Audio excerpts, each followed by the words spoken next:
You're listening to the Fresh Start Podcast, and this is episode number 26.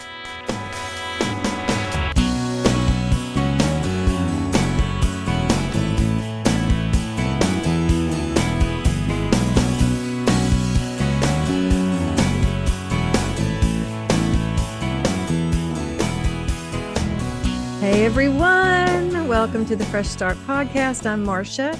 And Stacey is out this week. She had a death in the family, so y'all keep her in your prayers and your thoughts as she is navigating all of that. We love you, Stacey, and we miss you. But I have two of our kind of semi-regulars on with me to help do our hot topics of the month. We have our other Staci Frenes. Hey, Stacy, out in California. Hey, good to be here. I bet the weather's better out there than it is here. It's pretty nice. I went for a walk today. Well, it has been kind of warm here the last couple of days, but it's getting cold again. It was just, it was fake spring. We have that in Tennessee. And we also have our friend from Canada, Amie. How are you, Amie? I'm doing good. Thanks for having me again. Sure. I'm so glad. There's so much going on in the world. We had our friend Mark Smeby come on last week and talk about everything that's going on in Minneapolis. It was great. He's got boots on the ground there, and I was happy to hear today that they're actually removing all of ICE out of Minneapolis, and so that's really good news for our Minnesota friends. So congratulations, Minnesota friends. I know that that's a relief to you guys. But before we get into anything specific, Amie, since you're our emotional support Canadian, I love that term. I need a shirt. I know. I'm going to get you one. What's the word on the street in Canada about what's going on in the U.S.? I mean, does it affect you guys at all, or do people talk about it? Do you get U.S. Oh, news? yeah. People talk about it. Really? People talk about it a lot. Yeah.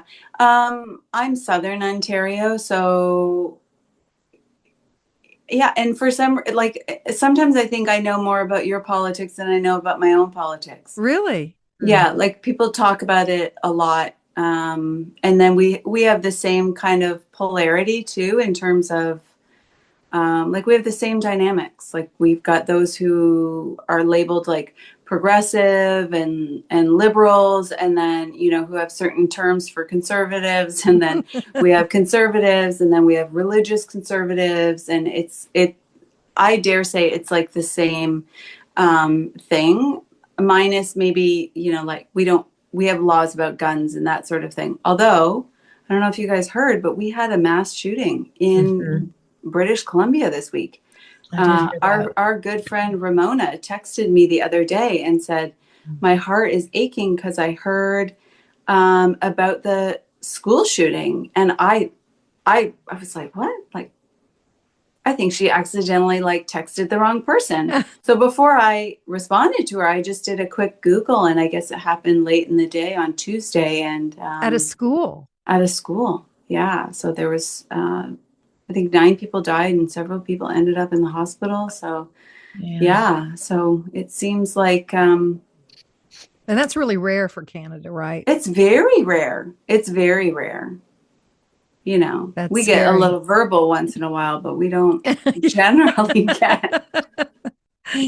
we generally don't, people don't have access to weapons that way. So it was very shocking. Oh man, I'm so sorry to hear that. Yeah. I mean, it's just become, you hear about a mass shooting in America and it's almost like, oh, another one. It doesn't even seem like it hits the way it used to, because there are just so many. It's crazy. Yeah. But yeah, we do talk, just to go back to your original question, we do talk about American politics. It's fascinating. I'm getting used to it. That's why I was a little leery to do when you texted me about doing a Hot Topics episode. I thought I'm very my nervous system doesn't do well around high conflict, just because of being in so much high conflict. So I've really been trying to get better about talking about something like hot topics Yeah. and having differing opinions or whatever it may be, and not having it, make me Well, so dysregulated. well, I hope you So put on deodorant. So I did this morning. Stacey, how is it out in California? Or how are you doing with all of this stuff? Yeah, I feel like it's, in some ways we're a little bit in sort of a democratic bubble out here, to some Mhm. extent, so that those of us who have kind of more progressive leanings, as I have had in the last few years, I feel like it's not hard to find like-minded people out here to sort of, Mhm. Mhm. there's definitely still pockets of lots of conflict and lots of differing opinions about things. But, I was at a book group the other night at a church near me, and it's an Episcopal church. And it was so interesting because we just were kind of doing this beginning banter, in this book group. And someone mentioned ICE, the situation in Minneapolis, and kind of thinking about what they would do in that situation. And it was this elderly woman, full on white haired, older woman who said, "Well, I think I'd have the courage to, pull down their mask, but I don't know that I'd have the courage to like take their picture, and really, because like I guess a lot of the protesters were going far enough to pull the mask down and take a photo." But just the fact that that she just said that and everyone kind of went, like that was just a common thought among the whole group, was like, yes, that's what we would do. That's how we Oh would my react. gosh. This is a church group, right? And so I was like, okay, I guess Wow. I'm with my people now, because Oh, the it was just an interesting vibe. It was like the assumption was we were here to defend the defenseless, and we were mhm. here to stand up against those who were terrorizing. And Mhm. those are certainly the images we've all been getting, for the most part. So it's difficult now to have conversations. I mean, I have people in my family and extended family who feel absolutely the opposite about most of the hot topics we're going to talk about tonight. Yeah. And so Yeah. it's, it remains a challenge to stay, um, to keep listening to other people and to Mhm. keep hearing people for, for what they believe, and not jumping to conclusions and just kind of arming myself with all the arguments and all of that. So, you know, it's it can be a challenge. I've been But trying to watch a lot of Fox News to Mhm. really understand, and they really do. They first of all, the topics that they are talking about are not, to me, things that are that big of a deal in America, but they're making them a big deal. Mhm. And then they also are just portraying all of these the ICE situation as such a positive Mhm. American situation, and that, if you listen to it enough, you would think, why wouldn't anyone agree with this? I mean, they really do spin it as, and they don't highlight the negative aspects of it. I guess that's what I'm trying to say. They sort of Yeah. just gloss over those negative aspects and then just constantly talk about all the criminals they're getting and Hmm. how they're making America safer. They're not talking about how 70% of the people that they're putting in these detention centers are not criminals. Yeah. They're not talking about that. They're Yeah. just talking, and so when you're only hearing that one side and you think that they're telling the truth, then it's hard to understand why people are against it. Yeah. It really is, an echo chamber. I mean, and all of us can get stuck in one. Mm-hmm. It's Hmm. like what you're doing, listening to Fox News, just specifically to get out of your lane to hear what the other side is others' perspectives, I guess I should say. It's that takes so much initiative on our part to do that, Mm-hmm. because it's just easier to kind of turn on the familiar.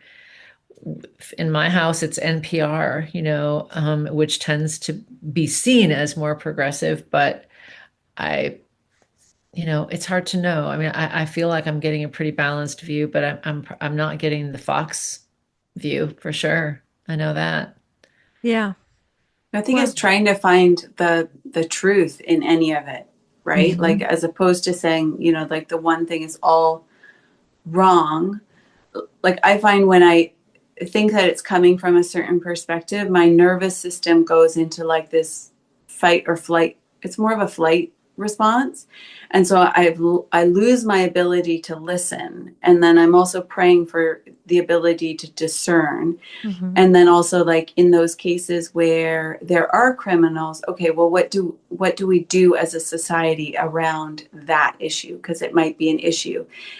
And then also, they have to be able to listen to hear, okay, well, what do we do about the people who are not criminals, who are in the system, who are trying to get their, proper documentation, Mhm. and those people who are also caught in the crossfires of it all. Like, there are lots of people who are caught in the crossfires, and I'm so thankful for a lot of the technology that's just recording a lot of this stuff, because it's so easy to end up in these high conflict areas, and then your brain is on fire because you're in this panic mode, and then later on you feel like your memory is correct, but then the people who are so-called in authority, they start twisting the Mhm. story. And I've been in these situations, like, Mhm. in life, not necessarily that, but then all of a sudden it's just like, that part of your brain that's holding the memory, it starts getting very confused. And I'm Yeah. so glad that so many of these people,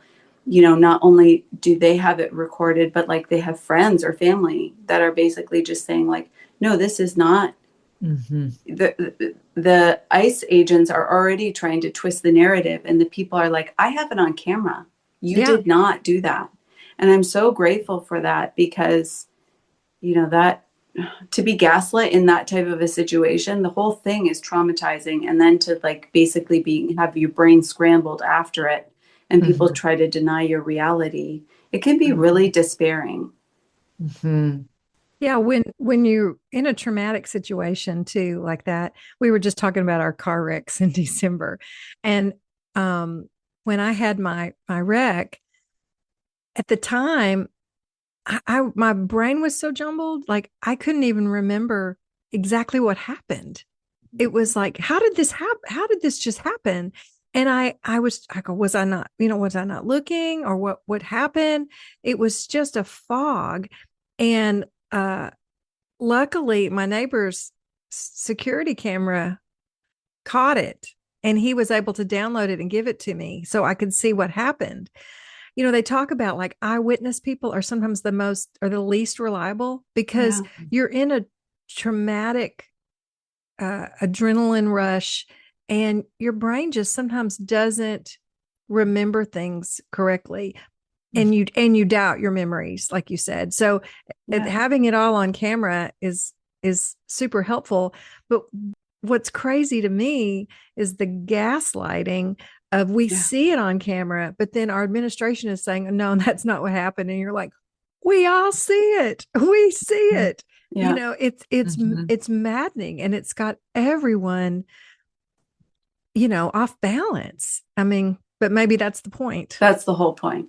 That's the whole Mhm. point. Mhm. Well, so did y'all watch the Super Bowl? Yeah, I Which did. I which was with halftime show did you watch?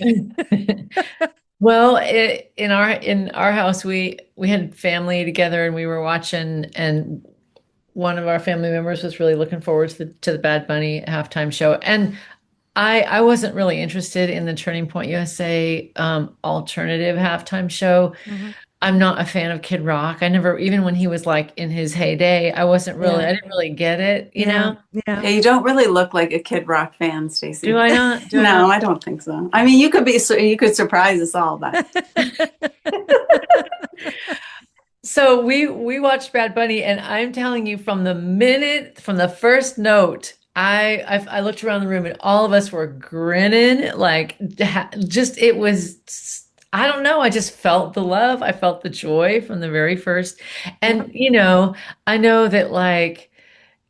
I didn't understand it. And my son's girlfriend is she grew up in Mexico. So she was trying to, at first she was trying to like translate for all of us, she was, But then she'd get to a line and go, oh no, I can't say that. I can't say that. So I know that, not everything he was saying was all like wholesome or whatever, but like it, there was just, there was an essence, there was some, so there was, there was an underlying, you could feel the underlying joy to his whole show. And, I thought it was really fun, and I felt like, and then by the time he got to the end where he was calling out all the Americas, all the different countries within the Americas, I got so choked up. It was so moving and beautiful, and I just felt like it was just a moment where our country was our country again. Yeah. Like it was like, oh, that's who we are, like, yeah, we're celebrating this place we call America. And so I really enjoyed it. I thought it was really good. Yeah. Did you see it, Amie? So I do they actually show it went up to there? a Super Bowl Oh, party. Party. I got did? invited to a Super Bowl party for the last couple of years, so I went. I'm not a huge sports person, but I was like, I'll go. I tried to follow it. I tried to like understand it. I was around a certain type of people. I love these people. But I felt like there was going to be some commenting that maybe I didn't want to be triggered. Like I just didn't want to feel whatever about it. And so I ended up, I actually walked away. I thought, you know what, I'll watch this later. So I ended up watching it later. There was a couple comments that I heard later on from people just about like, why would they do it in Spanish and, that sort of thing. And I had already kind of heard some of the talk. So I was like, well, isn't Puerto Rico, like I just acted kind of dumb, not dumb, but you know what I mean? I was like, well, isn't Puerto Rico like part of the States? And, later on I saw an interview with, I think, Pierce Morgan, where he was basically like, hey, what's the national language of the United States? And it turns out you don't have one. English is not your national language. Like it's not an official national language, I should say. I didn't know that. Wow. So that was a big like thing that was going around on social media.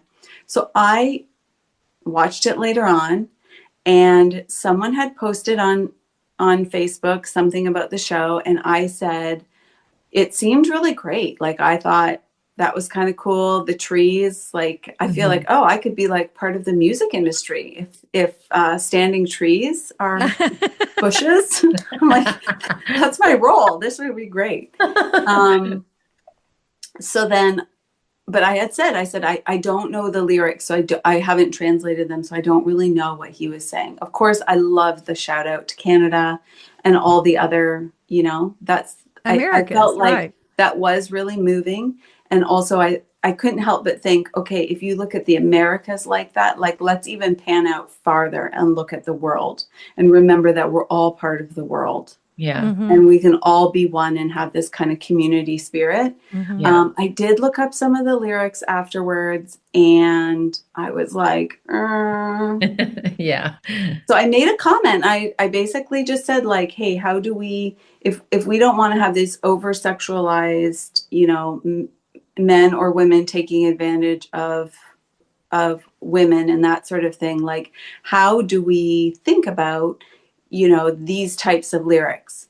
And I basically realized that on this left leaning person's page that basically I got no response, which felt really bad, to be honest with you. I felt like here's one side, here's the other side, and here's Amie sitting in the middle. And like, I felt really lonely.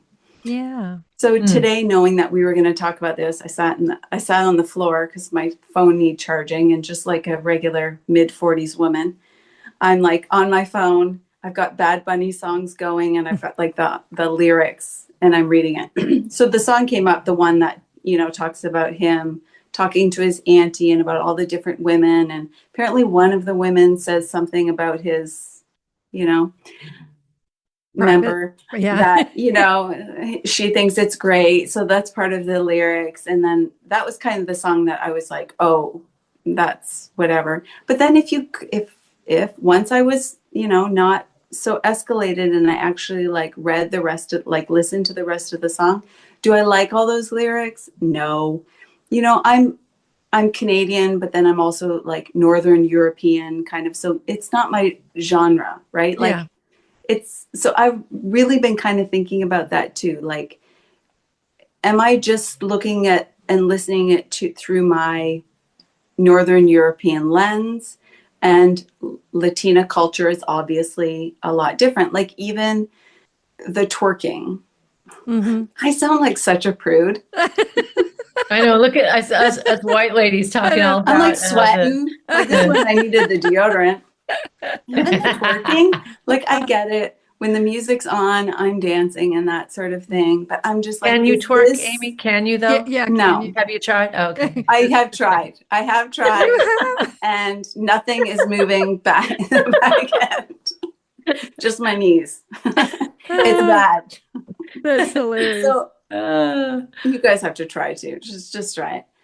Anyway, that's where I kind of struggle with the over sexualization of specifically women, but also men. Mm-hmm. So that's kind of my take on it. But overall, I thought it was great. Lady Gaga, like She was whether wonderful. you agree with everything she does or you don't, that woman has a talent. Yeah. She can jump into any genre, and just knock it out of the park. Yeah. She is phenomenal. Her ability to morph into the different characters and it still feel like it's part of her. Anyway, that's my thing. And I also thought the other artist, who was it? Brandy Carlisle? No, is that her name? Brandy Carlisle sang before. Yeah. She sang the national anthem. And Charlie Puth. Oh, he killed it. He was beautiful. I loved it. They had like orchestra music in there too. There was a lot of violins. That was great. Yeah. The music was really interesting. It was really good. But you make a good point about looking at it through, our lenses and not understanding certain cultural things. And I did look up because so many people were complaining about what he was saying. If you look up what he's saying, da da da da. But I looked it up and they bleeped out, just like they would do if it was an American singing something on the Super Bowl. The bad words were bleeped out in Spanish, or they replaced them with something better, or, they made it FCC friendly, I guess is what you could say. So we don't know that because we don't speak Spanish, but I did look it up. And so even if someone was listening in Spanish, I mean, I'm sure they got the sexualized content, but anything that was, something they shouldn't say on a family friendly show, it was either replaced or bleeped out or something. Well, and I don't know that I could understand Kendrick Lamar last year more than I could understand Bad Bunny. I mean, true. He was speaking English. I didn't understand a word he said. But again, it's our cultural lenses, right? We're just not used to hearing. We're not their demographic either, No, we are not. No, but I did love. I'm with you though. I felt like it was just such a joyful moment, and it was an attempt at unifying everyone, the whole world, like you said, Amie. Yeah. And the world watches the Super Bowl, so there were a lot of people that probably understood what he was saying, and to ask him to sing in English, like somebody said, you wouldn't ask, Pavarotti to sing a Latin opera in English so that we could understand it if he was the, artist or whatever. Yeah. But yeah, I enjoyed it a lot. And I did not watch the Turning Point USA show because I'm not a fan, but I did see some people that watched it, and it was kind of surprising that they would have Kid Rock knowing his lyrics about his love for underage girls. And especially with the Epstein situation being such a high profile thing right now, it feels like to me, y'all argue with me if I'm wrong, but it feels like that it didn't really matter to Turning Point USA what someone's music said or what they did, as long as they agreed with them politically. So if you agree with them politically, they can forgive you for over sexualized stuff, and so you're on their side. It's I don't know. That's kind of what it feels like. It's like you get a pass if you're a Republican. Yeah. Yeah, it's that really, I mean, and it starts with the top leader on down because he's been given a pass as well. Yeah. Despite lots of good point. But yeah, pass after pass after pass after pass. Right. Yeah, it's really hard to see. I saw something today. It said it's really hard to see Christians, screaming that they want all Americans, to have the same quote unquote morals as they do when they don't hold their own leader to that same standard, Yeah, it's really, really strange. I noticed the songs that they chose to sing on the show, like there were a lot of like country songs. Like, I generally gravitate towards country because that's what I grew up with. And maybe somehow it's in my blood to listen to that type of music. But like, that's not exactly morality. It's not screaming morality either. I think there's a lot of money involved. I think that the Turning Point thing, they may say it's a lot about God, but there's a lot of money involved. Yeah. It costs a lot of money to run a show like that too. Yeah. And there was a lot of, like I noticed even in the talking and stuff, it's a lot about like, we're about to build something amazing. Come on our side. Like, so it still doesn't have that feeling of like, what we could do, as opposed to like, hey, come on our side and we're going to do this new thing. Like, how can we just be part of the world? How can we work together? It's always like, we're getting ready to do this big, huge thing. Come on our side. And I'm assuming that means give money. And I had heard, because I listened to another podcast and they had said that, a couple months ago when they were talking about, well, what do you want to see? Like when Turning Point, the organization, was asking people, what do they want to see? They sent out this big thing, and at the bottom was a big donate. Yeah. Oh, of course. All of this is just my Hot Topics opinion. So it was like a big fundraiser, basically. It's a big fundraiser. And I think a lot of this stuff is just a big fundraiser. As long as we keep fighting, people will, and as long as the battle is big and it's scary, we gotta give. Yeah. And the people at the top are making a killing. Yeah. And that's why they continue with this us versus them narrative, right? Because they want you to feel like you belong to this special thing that other people are not part of. Like you're part of this special group. I mean, I hate to say it, but we see that in churches. We see that in different groups. It's like, hey, we're the right ones. We're the ones that are the good people. You want to be part of us. But to have an us, you have to have a them. And that's, dualistic thinking, like we talk about, a lot. And it's going to get us nowhere. It really is. It's sad. One of the things when I was like, I didn't know all of the artists. I think Brentley Gilbert, years and years ago, I think like 2015, maybe, I had a playlist. I was like, I know I had a song from him on a playlist at some point. But one of the things that came to mind when I was listening to it, I was actually like cleaning someone's house and I was listening to it on my earbuds through the YouTube. And I thought, okay, what does this mean? Like, do I gotta like, now I gotta dislike Carrie Underwood. Now I gotta dislike, like, now I gotta dislike this person. Like, how do I navigate it? Because that feels really icky too. It seems like, oh, well, now Carrie Underwood is a Trump supporter. So what? Now I can't have my moment every once in a while with her and Vince Gill singing. What was that song? How Great Thou Art. Yeah. How Great Thou Art. Like, yeah. I don't want to give that up. Like, and I guess that's the thing too. I don't want to get into that. I want to navigate the gray area, and I don't want to be like, oh, this person's a treasure, this person's junk, this person, Right. you know, like I just don't want to get into that. Agreed. So it is difficult to navigate because I felt it in my mind. I was like, and now, okay, Amie, you know, Kid Rock. I don't want to like chuck him out as a human being in my mind, but it's not like I have to deal with his music because it's not really my thing anyways. Right. But some of these other artists, I'm like, you know, The first time I or remember, just people in general.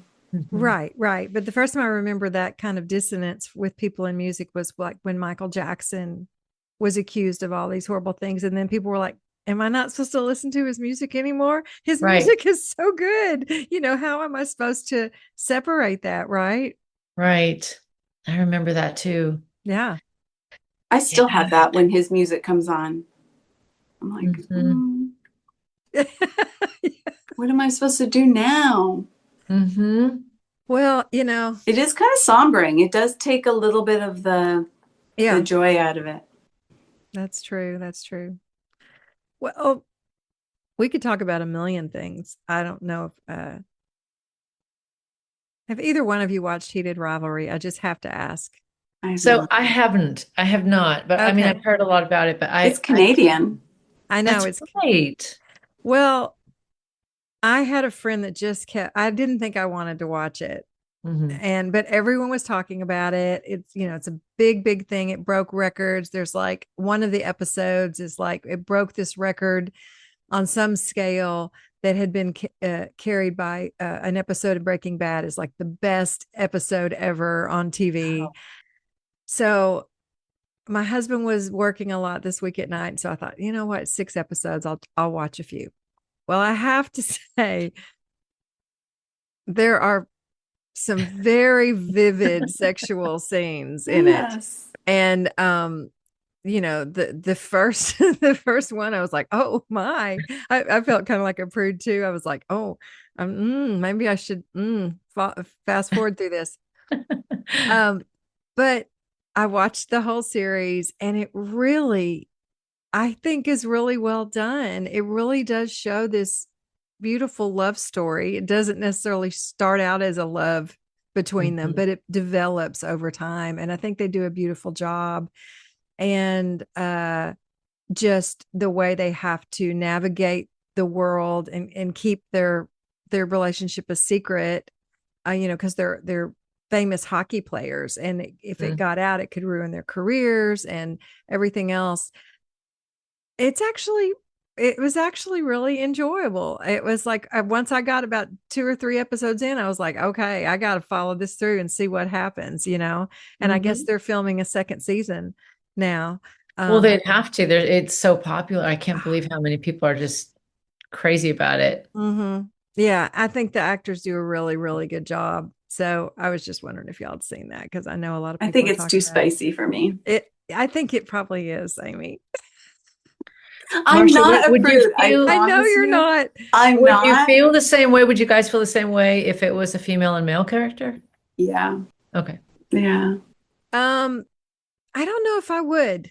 That's a good point, Stacey. I just had never seen that type of intimacy between two men. Right. Like I'm kind of like assuming it's, like a lot of nudity and a lot of, anyway, I have an assumption of what it is. And that makes me uncomfortable. Well, they don't show any members. Okay. Lots of bare butts. There was a series called The Travelers or something like that, which was it was 2 men and it got incredible reviews. I think Jonathan Groff might have been in it. I forget who, but it was similar, Marcia, to what you're describing. The first couple of episodes for me were so incredibly graphic with the two male lovers. And I understand that over the course of the series, their love story developed and really grew and deepened and everything. But like the initial way they introduced these characters was extremely sexual. I couldn't keep watching. And I had to ask myself that question. I said to myself, if this was a woman and a man, would I have the same reaction? And it was just hard for me to answer. I wasn't sure where it was coming from, but I just knew it just was, I don't know. I couldn't keep watching without the story around it yet. You know what I mean? It Right. was just so much. Right. Well, I just wanted to see it through, and I'm glad I did, because the story Mhm. really does get uh, deep, and you see a sweetness Mhm. that you don't expect that develops, and you see complicated relationships from it all. And I just think I'm desensitized to seeing Mhm. sexualized men and women together. You see it Mhm. all the time. You see those Right. type of things. And That's a good point. I'm not used to seeing that type Mhm. of sexual encounter between two men. Like And it's very so, lusty, right? yes, Yeah. at first it Yeah. is, but Without the relationship part, yeah. And right. I think that's, in my mind, like sexual experience and relationship kind of has to go together. Hmm. Otherwise, it feels, and I'm not saying that that's what's happening because this is just my opinion. Hmm. It just feels a bit like using each other. Yeah. And that Mhm. feels really empty to me. Like it makes me inside feel really void. I have this void feeling. So, Mhm. Mhm. Do you get that when you see that with a man and a woman too? yeah. When you see the lusty thing and it's no, okay. Yeah. Well, Then that's fair. and that could be because I have, like, stuff in my past, abuse in my past. So then Yeah. maybe that's why, like, it's Yeah. just triggering or something, but it just feels really empty, Mhm. like a Right. using. Yeah. And maybe that's why the thing with the Super Bowl too, it hits me Yeah. that I get way. that. I get Yeah. that. We all, Well, then speaking of this whole topic, let's just move into the Epstein thing oh, because I yeah. feel like if we're talking about getting Oh, sick yeah. to our stomachs at the idea Oh, of people using people, it is so horrific to see this unfolding, even with the stuff that the DOJ is redacting and holding back. It's like it's coming out in these little eeks and spurts that we're Hmm. getting in pieces that it just keeps getting worse and worse. oh, And it's yet awful. nobody is being held responsible. I don't understand. And I'm, yet we kind of do. Like, I feel like this is like a biblical thing. It's just like those who are in power, they Mhm. just get away with stuff. That's just the weird reality that I feel like since maybe not the beginning of time, but like this is just a theme that yeah. I'll just say men Yeah. plus power equals entitlement. It's a culture of entitlement. Mhm. They get away with it and it just gets worse and worse and worse. Hmm. Mhm. But I mean, some men have been like Weinstein. Is that his Yeah. name? Yeah. He was held accountable. Mhm. Bill Cosby was held accountable. Mhm. But not There's, really. well, they're in prison. No, I think Bill Cosby, I think, is not in prison Oh, anymore. yeah, he's in prison. Is he? I thought he got I out. think so. I think he's still in. I thought he Uh, was. You Look it guys up. talk. I'll Google. Okay, Google. I'm pretty sure he is in prison. But you're right. I mean, what is happening is horrific, and seeing all of these, the fact that the DOJ is not doing what they're supposed to Right. do.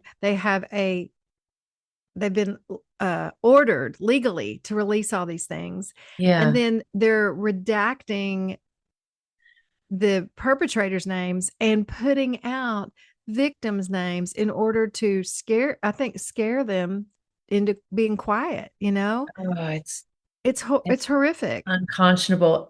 But I think to some extent, Amy, I see your point that this is just like the oldest story of all time, right? It's But disgusting. Yeah. it is. But also, I think what gives it a new layer of sort of horror is the Ghislaine Maxwell element, Uh, which is the more they're uncovering about her, the more they're seeing that she was a key player in grooming and recruiting and going out and searching schools and making Yeah, promises trailer to the parks, like girls, trailer trailer parks.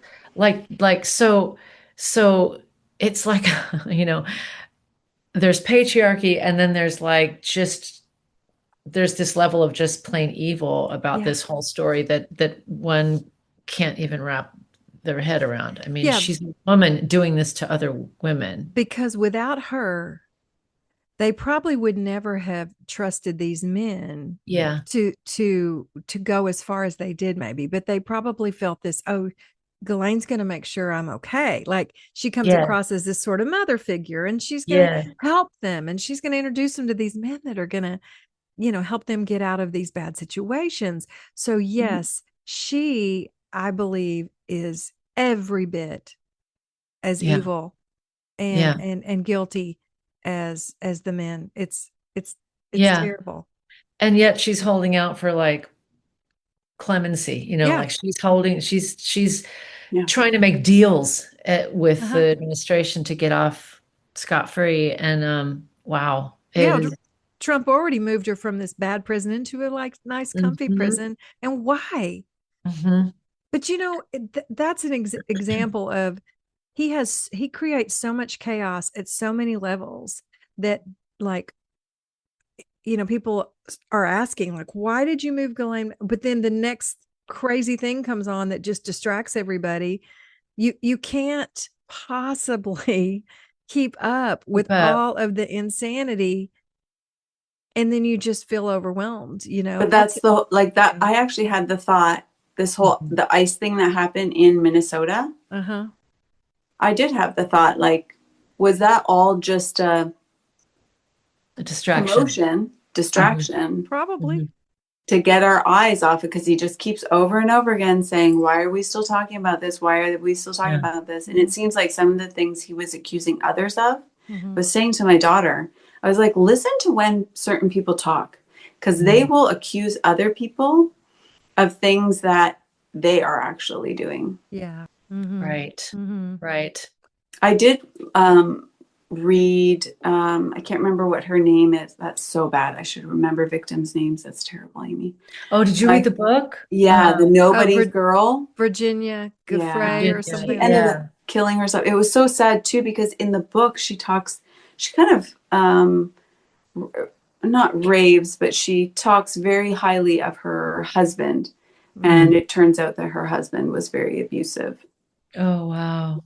Really? Wow. I often try to think too of like the psychology behind why people do the things that they do. Like Ghislaine Maxwell, she was born in this rich family, and she really wanted to please her father all the time, and he was very wealthy. And I think she got addicted to male affirmation to the point that she was really willing to sell her soul and others just to continue to get that.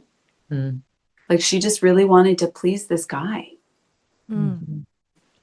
So sick. It's so twisted. And in the courtroom too, when they were talking, I just caught some of that stuff.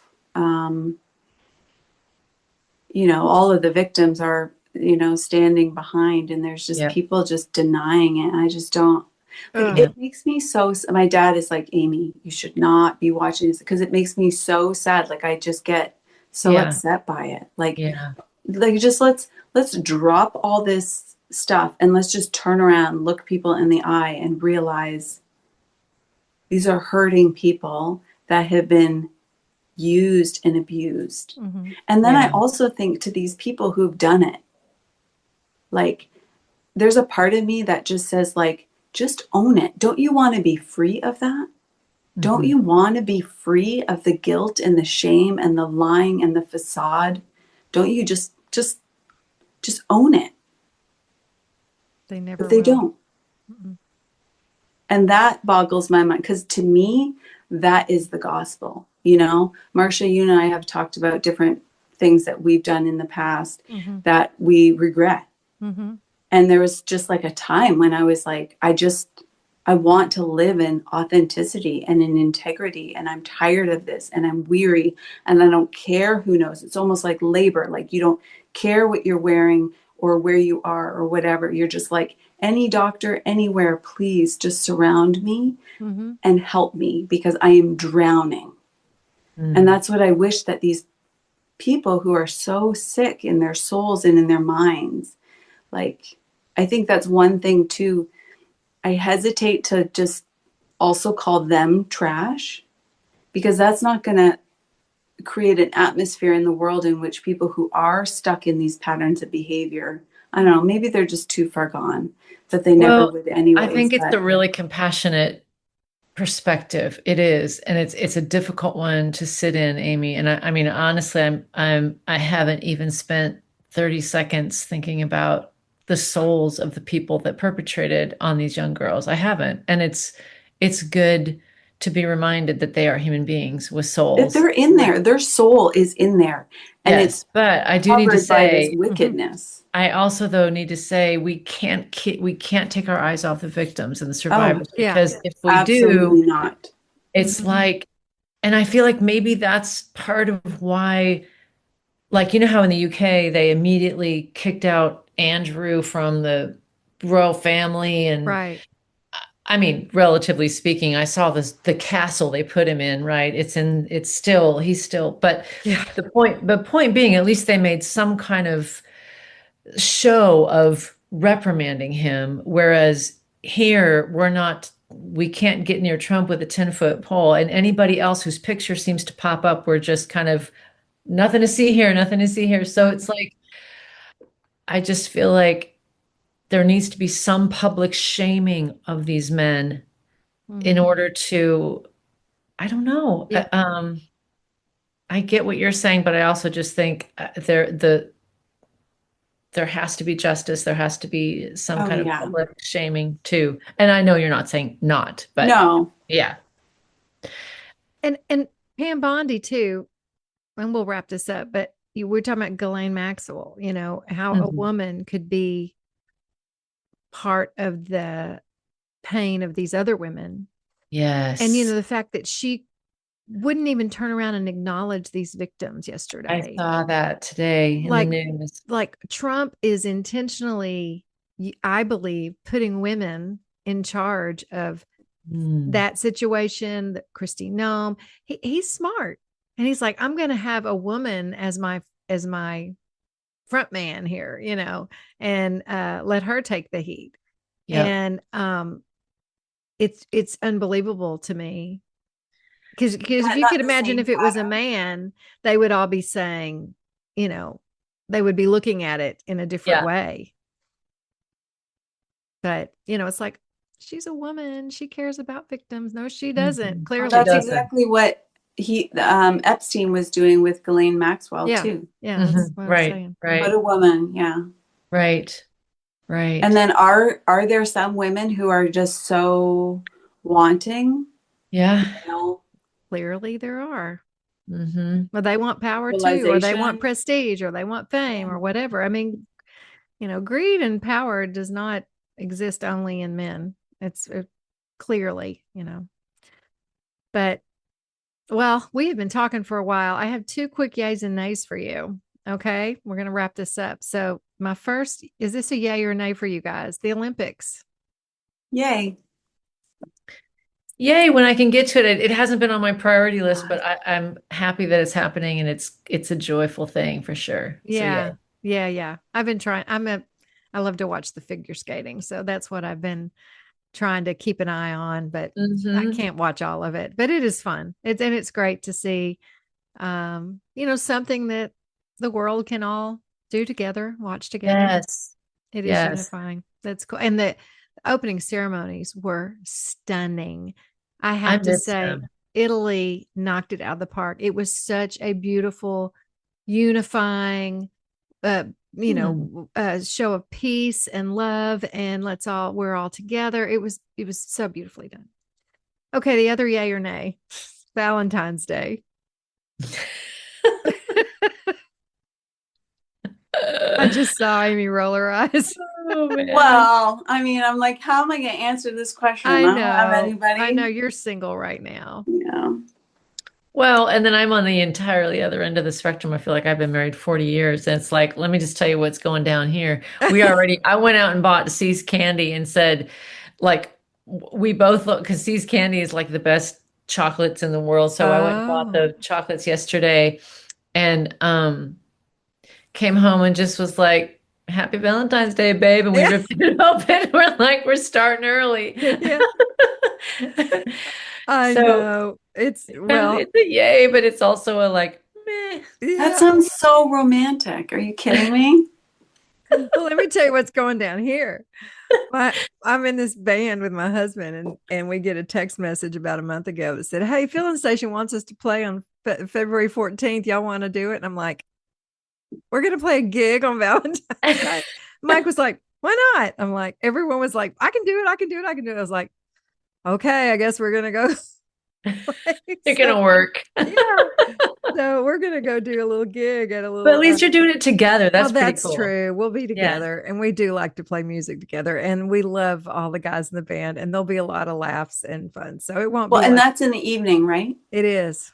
Okay. It's Valentine's Day, coffee out and breakfast. Doesn't that sound romantic? That's.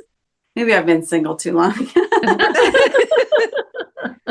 I got to get up early, put Just on fill my them up, makeup. put on makeup in the car. I mean, to look pretty. Oh my gosh. Romantic. Man, I remember one year my friends Britt and Wes went to White Castle on it was like it was Valentine's Day, but the White Castle was doing this big thing where they were like putting tablecloths on the table and and everything, and there was like a TV camera there to see who was going to show up for dinner at White Castle, and they were there and they were on TV. Oh, that's hilarious. Oh, well. Wow. Happy Galentine's Day to you too. Happy Galentine's. Happy Galentine's Day to you as well. It's a day of love, and I love y'all, and I'm so glad that you guys at the last minute said you'd come on and do a little chat tonight. So thanks so much. I always love talking with y'all. It wasn't as painful as I thought it was going to be. Although the topics were really tough, like the. You see your armpits. Are you sweating? That made me sweat. Oh, thanks, girls. I'm sure we'll have you guys back. Everyone have a great week. Thanks for listening, and we'll see y'all in a couple weeks on the Fresh Start Podcast. Bye. This episode has been brought to you by God and My Girlfriends Ministries. If you're looking for a faith-based community where everyone is accepted, all beliefs are welcome, and no judgment, check out godandmygirlfriendsministries.org, where you can find more information about our book clubs, both online and in person, upcoming retreats, and all the events in your area. You can also find out about one of our favorite things that we do, our Single Moms Christmas Blessing Ministry. So go check out godandmygirlfriendsministries.org. We would love to have you a part of our community.